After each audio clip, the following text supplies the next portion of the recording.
Histoire vraie et vraies histoires. Vous êtes dans la vie secrète des plantes.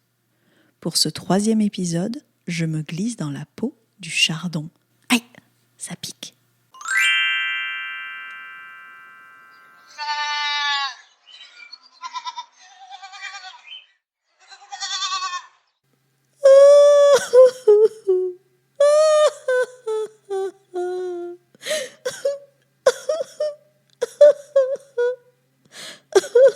Mais qu'est-ce qui se passe, mon mignon? Raconte tout à ta cousine. Tout le monde nous déteste. Je le vois bien. Dès qu'un humain trouve un des nôtres dans son jardin, il soupire. Pire, il nous arrache. Alors que moi, j'aimerais tellement être aimé. Être doux. Et ne pas avoir un aspect aussi rustre. Avec mes feuilles terriblement piquantes, je vois bien que je génère de l'animosité chez ceux qui me touchent par erreur. Personne ne voit mon petit cœur d'artichaut, caché là, au milieu de mes horribles épines. Allons, on est comme on est. Tu ne pourras pas changer ton apparence. Et puis tu sais, nous avons aussi de nombreuses qualités. Ah bon? Parce que moi, à part générer des soupirs exaspérés, et même parfois des cris de colère, je vois pas trop. Même les moutons, ils veulent pas nous brouter, alors que ils sont vraiment pas difficiles. Prends mes sœurs, par exemple, les chardons-maries. Tu sais, celles qui ont des traces blanches là sur leurs feuilles et qui vivent sur la rocaille de la garrigue méditerranéenne. Eh bien, leurs graines sont un des meilleurs remèdes qui existent pour réparer et protéger le foie des humains. Dans le monde entier, les humains qui s'y connaissent un peu en plantes fabriquent des potions en broyant nos graines et en les faisant macérer dans de l'alcool. De la teinture mère qu'ils appellent ça. Alors tu vois. Bon, ok. Alors vous les sudistes, vous êtes utiles. D'accord. Mais nous les Bretonnes, on n'a rien. Mais alors rien pour être aimé. Comment? Qu'entends-je? Rien pour être aimé? Hérésie? Affabulation? Ma fille, tu ne connais pas l'histoire de tes ancêtres? Viens par là que je te raconte l'histoire de ton arrière. Attends,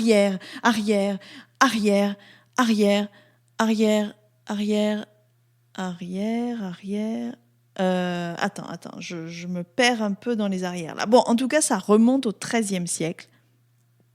Et hop, on enjambe la Manche et nous voilà en Écosse.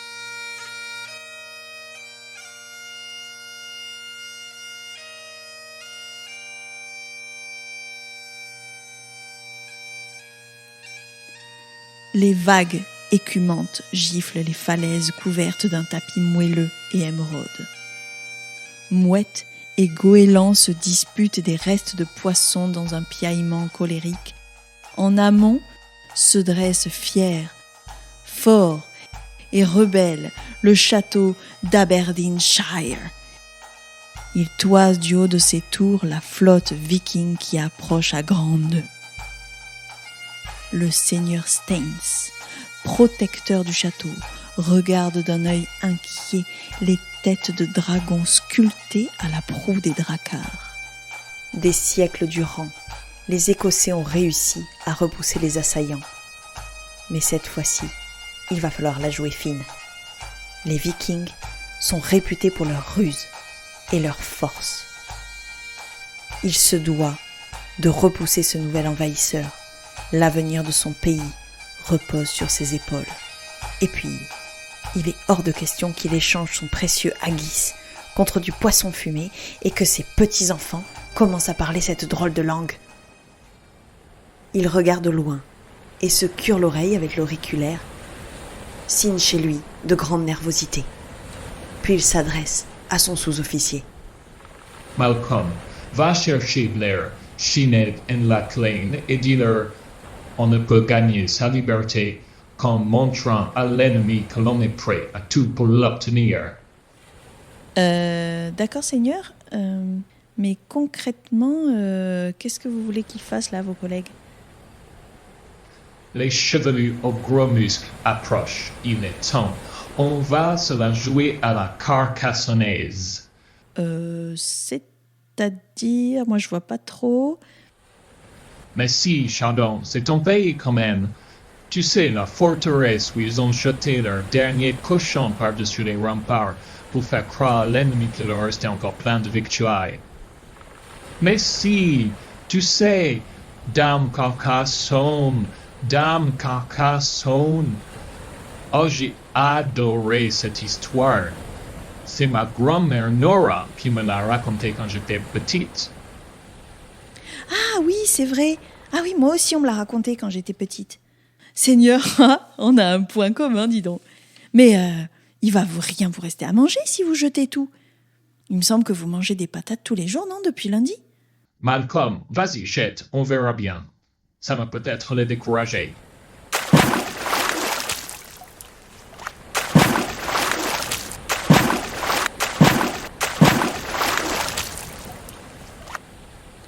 Quelques minutes plus tard, Malcolm revient.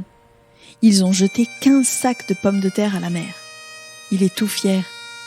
Il l'annonce au seigneur Staines. Mais bougre d'andouille, si tu les jettes à la mer, les sacs coulent. Et s'ils coulent, les envahisseurs ne les verront pas. Et s'ils ne les voient pas, ils vont pas se dire qu'on est équipé pour tenir un siège. Bon, laisse tomber, je sais pas qui m'a refoulé une équipe de braques assez pareille. On va se la jouer à la classique alors. Convoque tous les paysans du Munster. Du comté. Et dis-leur de prendre la fourche les plus pointues, leur pioche, leur serre-fouette, leur binette, leur grelinette, et puis tous leurs outils de jardinage, et donne des mousquets à ceux qui n'ont pas l'air trop idiots. On va se défendre à la loyale. Pendant ce temps, sur la mer du Nord, Gunnar scrute le château de son œil de glace. Sa barbe frisée lui chatouille les clavicules et les embruns lui postillonnent sur le visage. Il frissonne d'excitation. Bjorn donne l'ordre de déposer le bateau sur la plage. On attaquera quand la nuit nous enveloppera de son manteau d'ébène. Il est minuit. Les Vikings sont tapis dans l'herbe tendre à quelques mètres du château. Ils attendent les ordres de leur chef. La sueur leur dégouline le long des tempes. La consigne est claire. Il faudra se diriger à pas de loup vers le château et surprendre l'ennemi dans son sommeil. L'armée de têtes blondes se lève comme un seul homme. Bjorn enlève ses gros godillots. Il a peur de faire cracouiller des brindilles avec ses semelles en bois. Gunther et Thor l'imitent. Ils avancent, gourdin au poing, épée à la ceinture. Ils sont sûrs de leur victoire. Ils bandent leurs muscles,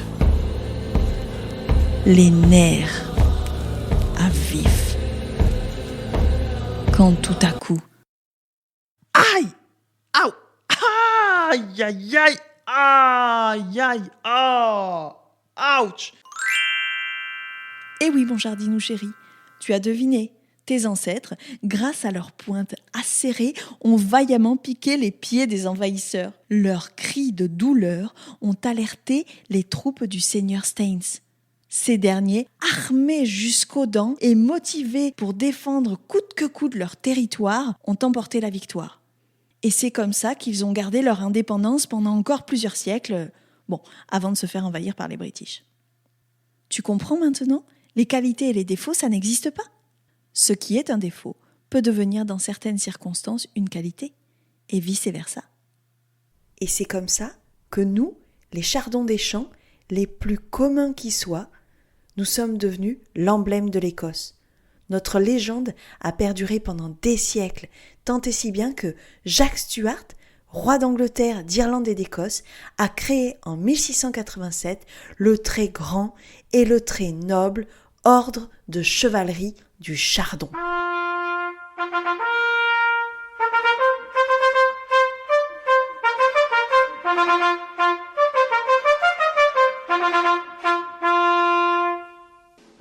Mes très chers chevaliers d'Écosse, en récompense pour votre bravoure et votre allégeance à la couronne d'Angleterre, bien sûr, je vous fais chevalier du très prestigieux ordre du Chardon.